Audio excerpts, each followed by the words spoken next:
എന്താണ് തയമ്മും ചെയ്യേണ്ടത് എന്നാണ്. തയമ്മും ചെയ്യാൻ ഉപയോഗിക്കേണ്ട വസ്തു എന്താണ്?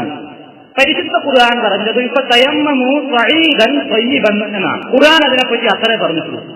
സഈദൻ തയ്യിബൻ എന്ന് പറഞ്ഞാൽ ശുദ്ധമായ ഉപരിതലം എന്നാണ് ഭാഷാ പണ്ഡിതന്മാർ നൽകിയിട്ടുള്ള അർത്ഥം. അപ്പൊ ഭൂമിയുടെ ശുദ്ധമായ ഏത് ഉപരിതലത്തിലും നമുക്ക് അടിച്ചുകൊണ്ട് തയമ്മം ചെയ്യാവുന്നതാണ് എന്നാണ് നല്ലൊരു വിഭാഗം പണ്ഡിതന്മാർ പറഞ്ഞിട്ടുള്ളത്. ഈ ആയത്തിന്റെ സഈദ് എന്ന് പറയുന്ന ഈ വാക്കിനെ മനസ്സിലാക്കിയിടത്ത് മഹാന്മാരായ പണ്ഡിതന്മാർക്കിടയിൽ അഭിപ്രായ വ്യത്യാസമുണ്ടായതുകൊണ്ടാണ് മഹാന്മാരായ പണ്ഡിതന്മാർക്കിടയിൽ ഈ വിഷയത്തിൽ ഏതുകൊണ്ട് തയമ്മം ചെയ്യണം എന്നതിലും അഭിപ്രായ വ്യത്യാസം ഉണ്ടായത്. ബഹുമാനപ്പെട്ട ഇമാം ശാഫിഈ റഹ്മത്തുള്ളാഹി അലൈഹി പറയുന്നത് മണ്ണ് കൊണ്ട് തന്നെ മാത്രമേ തയമ്മം ചെയ്താൽ ശരിയാവുകയുള്ളൂ എന്നാണ്. അത് തന്നെ കയ്യിൽ ഇങ്ങനെ പറ്റിപ്പിടിക്കുന്ന രൂപത്തിലുള്ള പൊടിമണ്ണായിരിക്കണം എന്നാണ് ഇമാം ശാഫിഈ റഹ്മത്തുള്ളാഹി അലൈഹിയുടെ അഭിപ്രായം. എന്നാൽ ഇമാം അബൂ ഹനീഫത്തുൽ കൂഫി റഹ്മത്തുള്ളാഹി അലൈഹി അതേപോലെയുള്ള പല ആലിമീങ്ങളും പണ്ഡിതന്മാരും പറയുന്നത് ഖുർആൻ ശുദ്ധമായ ഭൂമിയുടെ ഉപരിതലം എന്ന് പറഞ്ഞതുകൊണ്ട് ഭൂമി എന്ന് പറയാവുന്ന ഏത് പ്രദേശത്തും നമുക്ക് അടിച്ചുകൊണ്ട് തയമ്മം ചെയ്യാവുന്നതാണ്. അപ്പൊ പാറപ്പുറത്തും അടിക്കാം, അതേപോലെ തന്നെ കല്ലിന്മേലടിക്കാം, ചുമരിന്മേലടിക്കാം, അതേപോലെ തന്നെ മണലിന്മേലടിക്കാം. വെറും പൊടി മണ്ണായിക്കൊള്ളണം എന്ന് തന്നെ ഇല്ല എന്നും അഭിപ്രായപ്പെടുന്നു. ആരും മനഃപൂർവ്വം പിടിവാശി പിടിച്ചതല്ല. ഓരോ ഇമാമുകളും അവർ മഹാന്മാരാണ്, അവർ മനസ്സിലാക്കിയ തെളിവുകളുടെ അടിസ്ഥാനത്തിൽ അവർ പറഞ്ഞതാണ്. എന്നാൽ നബി സല്ലല്ലാഹു അലൈഹി വസല്ലമിന്റെ പ്രവാചക ചര്യയുടെ ജീവിതം വെച്ച് നോക്കുകയാണെങ്കിൽ പല പണ്ഡിതന്മാരും പറയുന്നത് وذهب مالك وابو حنيفه وعطاء والأوزاعي والثوري الى انه يجزئ بالارض وما عليها. നൗലുൽ ഔസാറിൽ ഇമാം ശൗക്കാനി റഹ്മത്തുള്ളാഹി അലൈഹി പറയുന്നു, ഇമാം മാലിക്, അബൂ ഹനീഫ, അതാ, ഔസാഇ, സൗരി ഈ ഇമാമുകളുടെ എല്ലാം അഭിപ്രായം ഇലാ അന്നഹു യുജ്സിഉ ബിൽ അർളി വമാ അലൈഹ, ഭൂമിയിലുള്ള എല്ലാ വസ്തുക്കളുടെ മേലും അടിച്ച് തയമ്മം ചെയ്യാവുന്നതാണ് എന്നാണ്. അതിനവരുടെ തെളിവും പറയുന്നു. അഖ്ബല നബി സല്ലല്ലാഹു അലൈഹി വസല്ലം മിൻ നഹ്രി ബിഇർ ജമൽ ഫലഖിയഹു റജുലുൻ ഫസല്ലമ അലൈഹി ഫലം യറുദ്ദ അലൈഹി നബി സല്ലല്ലാഹു അലൈഹി വസല്ലം ഹത്താ അഖ്ബല അലൽ ജിദാരി ഫമസഹ ബിവജ്ഹിഹി വയദൈഹി ثم റദ്ദ അലൈഹി السلام. റവാഹുൽ ബുഖാരി. നബി സല്ലല്ലാഹു അലൈഹി വസല്ലം ഒരിക്കൽ ബിഇർ ജമലിന്റെ ഭാഗത്തിൽ നിന്ന് ഇങ്ങോട്ട് വരികയാണ് എന്ന് പറഞ്ഞാൽ നബി മലവിസർജനം കഴിഞ്ഞ് വരികയാണ്. ഫലഖിയഹു റജുലുൻ, അപ്പൊ ഒരാള് നബിയെ കണ്ടുമുട്ടിയപ്പോ അസ്സലാമു അലൈക്കും എന്ന് പറഞ്ഞു. ഫലം യറുദ്ദ അലൈഹി നബി സല്ലല്ലാഹു അലൈഹി വസല്ലം, നബി ആ അവസരത്തിൽ സലാം മടക്കിയില്ല. കാരണം സൗജം ചെയ്ത് വൃത്തിയാക്കിയിട്ടില്ല. അപ്പൊ അത്തരം ഒരു സാഹചര്യത്തിൽ സലാം മടക്കൽ ഹറാമൊന്നും അല്ലെങ്കിലും ഒരനുചിതമാണ്, ഒരഭിലഷണീയമല്ലാത്തൊരു കാര്യമാണ് എന്ന നിലയ്ക്ക് നബി അപ്പൊ സലാം മടക്കില്ല. പെട്ടെന്ന് നബി ഒരു ചുമരിന്റെ ഭാഗത്തേക്ക് പോയി. ഹത്താ അഖ്ബല അലൽ ജിദാർ, ഒരു ചുമരിൻ മതിലിന്മേൽ പോയി മസഹബി വജീഹി, അതിന് അടിച്ചിട്ട് തന്റെ മുഖം തടവി, വയദൈഹി തന്റെ രണ്ട് കൈയും തടവി, ثم റദ്ദ അലൈഹി السلام, പിന്നീട് തിരുമേനി സലാം മടക്കുകയും ചെയ്തു. ഇത് ഇമാം ബുഖാരി നിവേദനം ചെയ്ത ഹദീസാണ്. അപ്പൊ ഇവിടെ നബി ജിദാറുമ്മലാണ് അടിച്ചത്, മതിലിന്മേലാണ് അടിച്ചത്. അപ്പൊ അവിടെ പൊടിമണ്ണല്ല. അതുകൊണ്ട് പൊടിമണ്ണല്ലാത്ത മണ്ണ് എന്ന് പറയാവുന്ന അല്ലെങ്കിൽ ശുദ്ധമായ ഭൂമിയുടെ ഉപരിതലം എന്ന് പറയാവുന്ന വസ്തുക്കളുടെ മേൽ, മണലിന്മേലോ ഒക്കെ നമുക്ക് അടിച്ചുകൊണ്ട് തയമ്മം ചെയ്യാവുന്നതാണ് എന്നാണ് നല്ലൊരു വിഭാഗം പണ്ഡിതന്മാരുടെ അഭിപ്രായം. അത് പ്രവാചക ചര്യക്ക് വിരുദ്ധവുമല്ല എന്നാണ് നമുക്ക് മനസ്സിലാകുന്നത്. എന്നാൽ മാത്രമല്ല ഹദീസിൽ വേറെയും വന്നിട്ടുണ്ട്, ഭൂമി മുഴുക്കെ എന്ന ഹദീസിൽ കാണാൻ സാധിക്കുന്നു. അപ്പൊ മണ്ണ് മാത്രമല്ല, ഭൂമി മുഴുക്കെ എന്ന് പറയുമ്പോൾ അതിലെല്ലാം ഉൾപ്പെടുന്നു, ഭൂമി എന്ന് പറയാവുന്ന എല്ലാം അതിൽ ഉൾപ്പെടുന്നു എന്നാണ് നല്ലൊരു വിഭാഗം പണ്ഡിതന്മാരുടെ അഭിപ്രായം.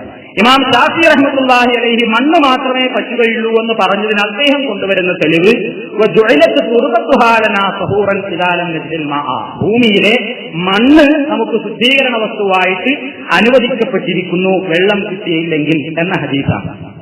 അപ്പൊ ഹദീസിൽ തുറാബ് എന്ന് പ്രത്യേകം വന്നിട്ടുമുണ്ട്. അപ്പൊ അതുകൊണ്ട് നമുക്ക് മനസ്സിലാക്കുവാൻ സാധിക്കുന്നത് ഏറ്റവും ഉത്തമം മണ്ണ് കിട്ടുകയാണെങ്കിൽ മണ്ണുകൊണ്ട് തന്നെയാണ് തയമ്മം ചെയ്യുന്നത്. മണ്ണുകൊണ്ട് തന്നെയാണ്. മണ്ണ് കിട്ടുമെന്നുണ്ടെങ്കിൽ മണ്ണെന്നെയാണ് സൗകര്യം. അതല്ലെങ്കിൽ നമുക്ക് സൗകര്യമുള്ള മണലിലോ അല്ലെങ്കിൽ മറ്റു സ്ഥലത്തോ ശുദ്ധിയായി കിടന്ന് ഖുർആൻ പറഞ്ഞിട്ടുണ്ട്. സഈദൻ തയ്യിബൻ, നജസുണ്ട് എന്ന് ഉറപ്പില്ല. നജസുണ്ട് എന്ന് നമുക്ക് തോന്നുന്ന സ്ഥലങ്ങളിലല്ലാതെ ശുദ്ധമായ സ്ഥലങ്ങളിൽ, ഭൂമി എന്ന് പറയാവുന്ന സ്ഥലങ്ങളിൽ മണലിലോ പൊടിയിലോ ഒക്കെ അടിച്ചിട്ട് നമുക്ക് തയമ്മം ചെയ്യാവുന്നതാണ്. മണ്ണാണ് ഏറ്റവും ഉത്തമം എന്ന കാര്യത്തിൽ നമുക്ക് സംശയം വേണ്ടതില്ല. കാരണം ഹദീസുകളിൽ മണ്ണിന്റെ കാര്യം പ്രത്യേകം എടുത്ത് പറയുന്നു. ഏത് അവസരത്തിലാണ് നമുക്ക് ഈ ഇളവ് ഇസ്ലാം അനുവദിച്ചു തന്നിട്ടുള്ളത്? ഒരാൾ രോഗിയായി, ഖുർആൻ പറയുന്നത് വൈൻ കുൻതും മറല്ലാ ഔ അലാ സഫരി ഔ ജാഅ അഹദും മിൻകും മിനൽ ഗായിത്തി ഔ ലാമസ്തുമുൻ നിസാ ഫലം തജിദൂ മാഅൻ ഫതയമ്മമൂ സഈദൻ തയ്യിബൻ എന്നാണ്. അപ്പൊ ഒന്ന് രോഗിയാണ്, വെള്ളം ഉപയോഗിക്കാൻ പാടില്ല എന്ന് ഡോക്ടർ വിധി എഴുതിയിട്ടുണ്ട്. വെള്ളം ഉപയോഗിച്ചു കഴിഞ്ഞാൽ നമ്മുടെ അസുഖം സുഖാവില്ല. അങ്ങനത്തെ ഒരു അസുഖം നമുക്ക് പിടിപെട്ടിട്ടുണ്ട്, വെള്ളം ഉപയോഗിക്കാൻ പറ്റാത്തൊരവസ്ഥയാണ്, രോഗമാണ്. എന്നാൽ നമുക്ക് ഉദൂഇന്നും കുളിക്കും പകരം, ഉദൂഇന് മാത്രമല്ല ഈ കാര്യം, ഉദൂഇന്നും വലിയ ശുദ്ധി ഉണ്ടായാലും വേണ്ട ശുദ്ധിയാവുക, കുളിക്കല്ലോ. അപ്പൊ കുളിക്കും പകരം ഇതേപോലെ തന്നെ എന്ത് ചെയ്യണം? തയമ്മം ചെയ്താൽ മതി. പിന്നെ അല്ലെങ്കിൽ യാത്രയിലായി ഇങ്ങനെ വെള്ളം കിട്ടാതെ, ഒരാളുടെ കയ്യിൽ വെള്ളമുണ്ട് അല്ലെങ്കിൽ ഇത്തിരി വെള്ളമുണ്ട്, യാത്രയിലാണ്, വേറെ എവിടെയും വെള്ളമില്ല, ഈ വെള്ളം വരെ കുടിക്കാൻ തന്നെ തികയില്ല. എന്നാ പിന്നെ അവൻ കുടിക്കണോ അതോ ഉതു കൊടുക്കണോ? കുടിക്കണം എന്നാണ് ഇസ്ലാമിന്റെ നിയമം. അല്ലെങ്കിൽ ഭക്ഷണം പാകം ചെയ്യാനേ ഈ വെള്ളം തികയുള്ളൂ, ഉതു കൊടുക്കാൻ തികയില്ല, എന്നാൽ ഭക്ഷണം പാകം ചെയ്യാൻ ഉപയോഗിക്കണം, അതിനാണ് പ്രാധാന്യം. ബാക്കിയുള്ളതിന് വെള്ളത്തിലാക്കിയതിന് പകരം അവൻ തയമ്മം ചെയ്യണം. ഇങ്ങനെയൊക്കെ ഒരുപാട് മസലകളും നിയമങ്ങളും അതിലുണ്ട്. മൊത്തത്തിൽ നമ്മളെയൊക്കെ ബാധിക്കുന്ന വിഷയങ്ങൾ മാത്രം ചർച്ച ചെയ്തുകൊണ്ട് ഞാൻ പോകുകയാണ്. അപ്പൊ ഇത്തരത്തിൽ വെള്ളം കിട്ടാതെയാവുക, അല്ലെങ്കിൽ വെള്ളമുണ്ട് ഉപയോഗിക്കാൻ പറ്റാത്ത വല്ല രോഗങ്ങളോ അസുഖങ്ങളോ ഉണ്ടെങ്കിൽ നമുക്ക് ഉദൂഇന്നും കുളിക്കും പകരമായി തയമ്മം ചെയ്യാവുന്നതാണ്. കുളിക്കാനും പകരം അത് തന്നെ മതി. കുളിക്കുന്നതിന് പകരമായിട്ട് തയമ്മം ചെയ്യുമ്പോ ഉദൂഇന് മാത്രം ഇങ്ങനെ ഇവിടെ തടവണമെങ്കിൽ കുളിക്കുന്നതിന് പകരം ആകെ അയച്ചിട്ട് മണ്ണിലിങ്ങനെ കിടന്ന് ഉരുളേണ്ടി വരുമോ എന്ന് നമ്മൾ മനസ്സിലാക്കേണ്ടതില്ല. അങ്ങനെ മനസ്സിലാക്കിയ സഹാബത്ത് ഉണ്ടായിട്ടുണ്ട്, നബി അത് തിരുത്തിയിട്ടു ആ സംഭവം. എങ്ങനെയാണ് നമ്മൾ തയമ്മം ചെയ്യേണ്ടത്? തയമ്മുമിന്റെ രൂപം എന്താണ്? തയമ്മുമിന്റെ രൂപം എന്ന് പറയുന്നത്, നമ്മൾ നിസ്കാരത്തിന് നമുക്ക് ഉദൂ നിർബന്ധമാണല്ലോ. ആ ഉദൂവിനും കുളിക്കും ഒക്കെ പകരമായിട്ട് ഇസ്ലാം അനുവദിച്ചു തന്നിട്ടുള്ള ഇളവാണ് തയമ്മം. അപ്പൊ ഉദൂവിനെ പോലെ തന്നെ ബിസ്മിയൊക്കെ ചൊല്ലി, വേറെ പ്രത്യേകിച്ചൊന്നുമില്ല എന്ന് പറഞ്ഞതുപോലെ നിയ്യത്ത് നമ്മൾ മനസ്സിൽ കരുതുക. കൈക്ക് ശേഷം രണ്ട് കൈ കൊണ്ടും ശുദ്ധമായ നിലത്ത്, മണ്ണാണ് ഉത്തരവെന്ന് ഞാൻ പറഞ്ഞു കഴിഞ്ഞു, മണ്ണിന്മേലടിക്കുക. എന്നിട്ട് അധികം പൊടിമണ്ണുണ്ടെങ്കിൽ വല്ലാതെ മൂക്കിലും വെടിലൊക്കെ ആവാതിരിക്കാൻ വേണ്ടി ഒന്ന് ഊതുക, കയ്യൊക്കെ ഒന്ന് കൊട്ടിക്കുടഞ്ഞ് എന്ത് ചെയ്യുക? മുഖം തടവുക. ഒരൊറ്റ അടി മാത്രമേ വേണ്ടതുള്ളൂ. ഒരൊറ്റ അടി അടിക്കുക, മുഖം തടവുക, വലത്തെ കൈ തടവുക, ഇടത്തെ കൈയും തടവുക. ഇവിടുന്ന് അങ്ങോട്ട് മാത്രം തടവിയാൽ മതി, ഇത്രയൊന്നും ആവശ്യമില്ല. ഇവിടുന്ന് അങ്ങോട്ട് തടവിയാൽ മതി. എന്താണ് ഇതിന് തെളിവ്? കുളിക്കും ഉദൂവിനൊക്കെ പകരം ഇത് മതി എന്നുള്ളതിനും ഇത്ര മാത്രമേ ചെയ്യേണ്ടതുള്ളൂ എന്നതിനും ഒരടി മാത്രം മതി മുഖത്തിനും കൈക്കും കൂടെ, അത് തന്നെ ഇതുവരെ മാത്രം മതി എന്നുള്ളതിന് എന്താണ് തെളിവ്? അല്ലാഹുവിന്റെ റസൂല് പഠിപ്പിച്ചു തന്ന ഒരു സംഭവം. عن عمار بن ياسر رضي الله تعالى عنه قال بعثني رسول الله صلى الله عليه وسلم في حاجة فأذنبت فلم أجد الماء فتمرغت في الصعيد كما تتمرغ الدابة ثم أتيت النبي صلى الله عليه وسلم فذكرت له ذلك فقال إنما يكفيك أن تقول بيديك هكذا ثم ضرب بيديه الأرض ضربة واحدة ثم مسح الشمال على اليمين وظاهر كفيه ووجهه. ഇമാം മുസ്ലിം നിവേദനം ചെയ്ത ഹദീസാണ്. ഈ സംഭവം ഇമാം ബുഖാരിയും നിവേദനം ചെയ്തിട്ടുണ്ട്. അമ്മാർ ഇബ്നു യാസിർ റളിയല്ലാഹു തആല അൻഹു പറയുന്നു, ബഅസനി റസൂലുള്ളാഹി സ്വല്ലല്ലാഹു അലൈഹി വസല്ലം ഫി ഹാജ, നബി എന്നെ ഒരു വിഷയത്തിന് വേണ്ടി അയച്ചു, നിയോഗിച്ചു. അങ്ങനെ യാത്രയിൽ സ്ഥലത്തായിരിക്കുമ്പോൾ ഫഅജ്നബതു, എനിക്ക് വലിയ അശുദ്ധിയുണ്ടായി. ഫലം മജിദിൽ മാ, വെള്ളമാണെങ്കിൽ എവിടെ ഇല്ല. അങ്ങനെ ഞാൻ ഇത് കുളിക്കണമല്ലോ, കുളിയാ നിർബന്ധമായിട്ടുള്ളത്, ഉള്ളതല്ല, കുളി നിർബന്ധ വെള്ളത്തിലുള്ളതാണ്. അപ്പൊ ഞാൻ അവിടെ തിരിച്ചാണ്ട് ഇഷ്ടാദ് ചെയ്തു. എന്താ ആലോചിച്ചപ്പോ എനിക്കൊരു യുക്തി തോന്നി. അങ്ങനെ ഞാൻ എന്ത് ചെയ്തു? ഇപ്പൊ തമർറഹുത്ത് സ്വൈതി, മണ്ണിലാണ് ഉരുണ്ട് തരേണ്ടത്. ഞാൻ ഏതുപോലെ കമാ തമർറഹു ദാബത്തു, മൃഗങ്ങളുണ്ടല്ലോ മണ്ണിൽ കണ്ട ഉരുണ്ട് വരുന്നൊരു കളി, അതേമാതിരി ഞാൻ ആകെ നമ്മൾ ഉരുണ്ട് തരേണ്ടത്. കുളിക്ക് പകരം ഏതായാലും ഇങ്ങനെ ഉരുണ്ടിയിരുന്നു ഞാൻ വിചാരിച്ചു. സുമ്മ അസൈത്തു നബിയ സല്ലല്ലാഹു അലൈഹി വസല്ലം, എന്നിട്ട് ഞാൻ നബിന്റെ അടുക്കൽ പിന്നെ എത്തിയപ്പോൾ പറഞ്ഞു, ഫദക്കർതു ലഹു ദാലിക, നടന്ന സംഭവമൊക്കെ പ്രവാചകനോട് പറഞ്ഞു. ഫഖാല, അപ്പൊ റസൂലുള്ള പറഞ്ഞു, ഇന്നമാ യക്ഫീക, നിനക്ക് ഇത്രമാത്രം ചെയ്താൽ മതിയായിരുന്നു. എന്ത് ഹാക്കഥ, ഇങ്ങനെ ചെയ്താൽ മതിയായിരുന്നു, ഇങ്ങനെയൊന്നും കാണിക്കേണ്ടിയിരുന്നില്ല, ആകെ ഉരുണ്ട് പെരലുണ്ടെന്നും ആവശ്യം ഉണ്ടായിരുന്നില്ല. എന്നിട്ട് നബി കാണിച്ചു കൊടുത്തു. സുമ്മ വറബി യദൈഹിൽ വെറുബത്തൻ വാഹിദ, ഭൂമിയിൽ ഒറ്റ അടിയായി, ഒറ്റ അടിയെന്ന് ഹദീസിൽ പ്രത്യേകം പറയുന്നു. എന്നിട്ട് പ്രവാചകൻ സല്ലല്ലാഹു അലൈഹി വസല്ലം ഇങ്ങനെ കാണിച്ചു കൊടുക്കുന്ന രൂപമാണ്. فضرب النبي صلى الله عليه وسلم بكفيه الأرض ونفخ فيهما, വജ്ഹഹു, നബിയുടെ മുഖം, വകഫൈഹി, രണ്ട് മുൻകൈയും. അപ്പൊ കഫ് എന്ന് പ്രത്യേകം പറഞ്ഞിട്ടുണ്ട്. ഇവിടുന്നാണെങ്കിൽ നീർക്കഫ് എന്ന് പറയും.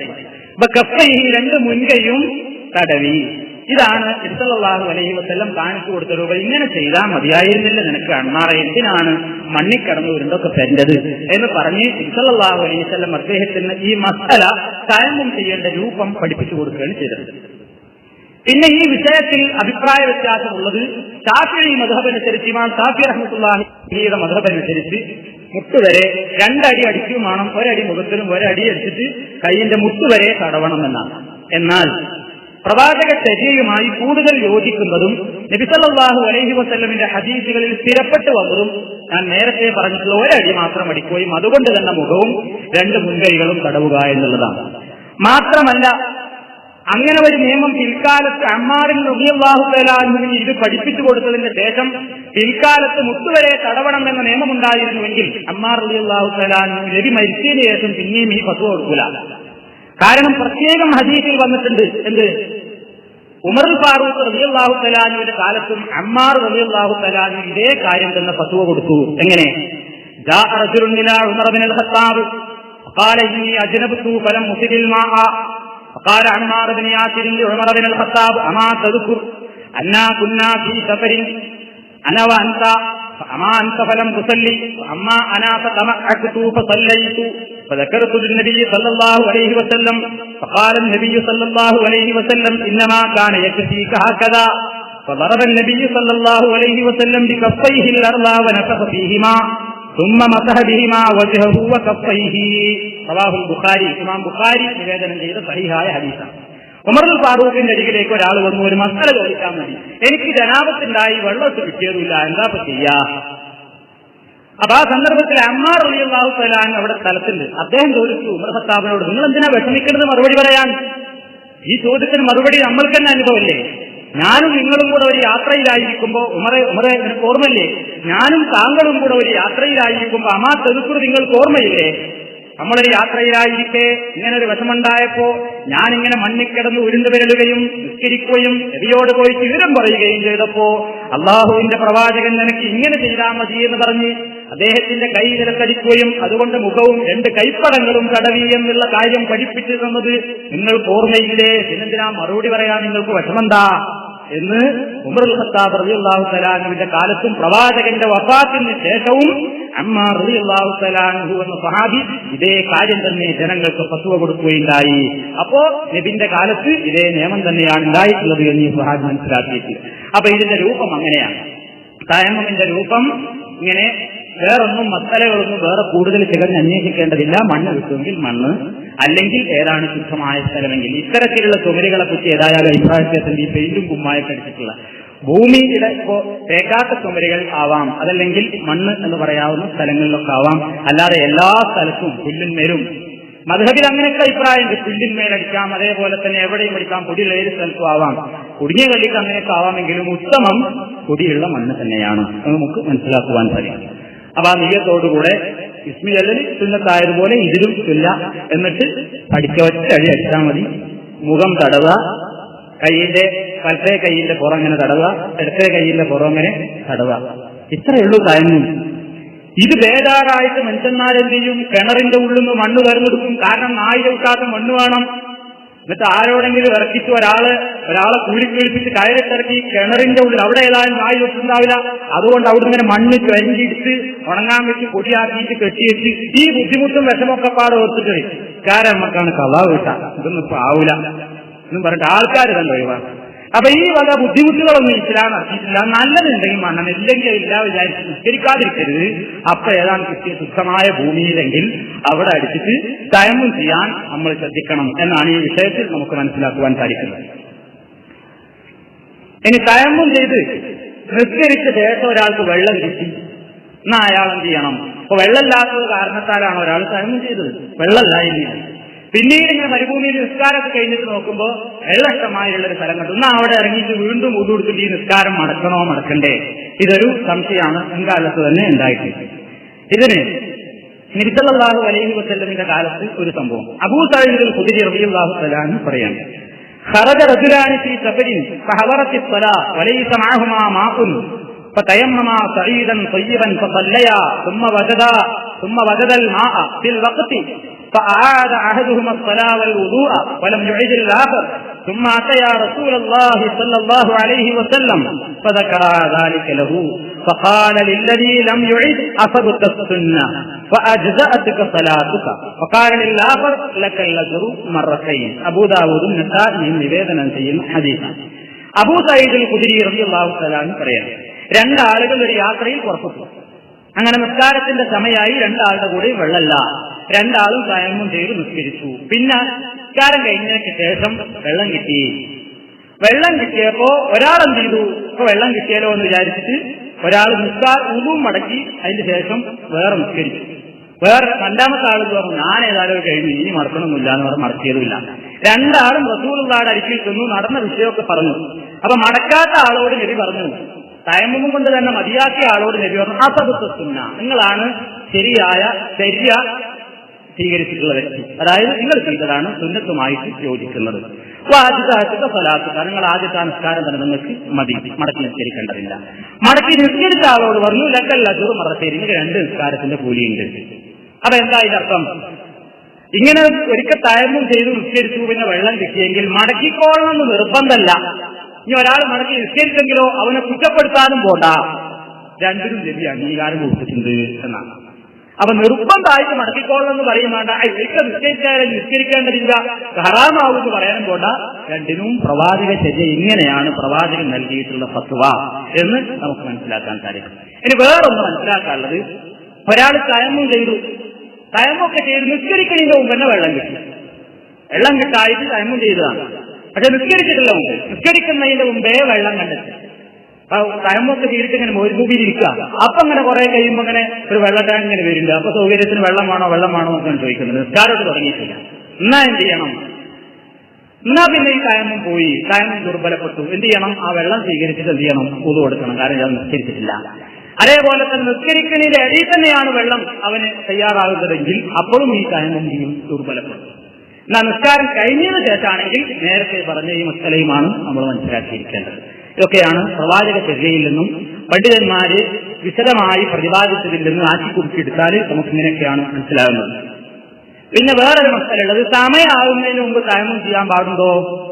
ശാഫിഈ മദ്ഹബ് അനുസരിച്ച് സമയമായതിന്റെ ശേഷം തയമ്മും ചെയ്യാൻ പാടുള്ളൂ എന്നാണ്. എന്നാൽ തയമ്മും എന്ന് പറയുന്ന ഇസ്ലാമിന്റെ ഇളവ് ഉളൂവിനും കുളിക്കും പകരമായിട്ടാണ് നിശ്ചയിച്ചത് തന്നെ. അപ്പൊ ഉളൂ അതേപോലെ തന്നെ കുളിയൊക്കെ സമയമാകുന്നതിന്റെ മുമ്പ് തന്നെ ചെയ്യാമല്ലോ. ദൂറാകുന്നതിന് മുമ്പേ ഊർക്കുള്ള ഊർക്കാലോ, അസറാകുന്നതിന് മുമ്പേ അസർക്കുള്ള ഊർക്കാലോ. എങ്കിൽ ദൂറാകുന്നതിന്റെ മുമ്പേ ദൂറിനുള്ള തയമ്മും ചെയ്യാം, അസറാകുന്നതിന്റെ മുമ്പേ അസറിനുള്ള തയമ്മും ചെയ്യാം. സമയമായിട്ടേ പാടുള്ളൂ എന്നുള്ളതിന് വ്യക്തമായ തെളിവുകളില്ല എന്നാണ് ഈ വിഷയത്തെ സംബന്ധിച്ച് പരിശോധിച്ചറിഞ്ഞിട്ടുള്ള പണ്ഡിതന്മാരുടെ അഭിപ്രായം. അതേപോലെ തന്നെ വേറൊരു മസല മനസ്സിലാക്കാനുള്ളത്, നമ്മൾ സാധാരണയായിട്ടും മദ്രസയൊക്കെ പഠിച്ചിട്ടുണ്ട്, ഒരു തയമ്മും കൊണ്ട് ഒരു ഫർദ് മാത്രമേ നിസ്കരിക്കാവൂ, സുന്നത്തുകൾ എത്രയും ആവാം. എന്നാൽ അതും പ്രവാചക ചര്യയിൽ സ്ഥിരപ്പെട്ടു വന്നിട്ടില്ല. ഒരു ഉളു കൊണ്ട് എത്രയും നിസ്കരിക്കാമല്ലോ, ആ സ്ഥാനം തന്നെയാണ് തയമ്മുമിനുമുള്ളത്. അതുകൊണ്ട് ഉളു കൊണ്ട് പല നമസ്കാരങ്ങൾ ഫർളുകൾ നിർവഹിക്കാവുന്നത് പോലെ തയമ്മും കൊണ്ടും പല നമസ്കാരങ്ങൾ നിർവഹിക്കാം എന്ന് തന്നെയാണ്. പിന്നെ ഒരു തയമ്മും കൊണ്ട് ഒരു ഫർളെ നിസ്കരിക്കാവൂ എന്ന് ചില പരമ്പര വളരെ ദുർബലമായിട്ടുള്ള തെളിവിന് കൊള്ളാത്ത ചില ഹദീസുകളിൽ വന്നിട്ടുണ്ട്. അത് ഈ വിഷയത്തിൽ പ്രവാചക ചര്യയോട് യോജിക്കുന്നതല്ല എന്നാണ് പണ്ഡിതന്മാർ വിശദീകരിച്ചിട്ടുമുള്ളത്. അതാണ് ആ വിഷയത്തെ സംബന്ധിച്ച് നമുക്ക് മനസ്സിലാക്കുവാനുള്ളത്.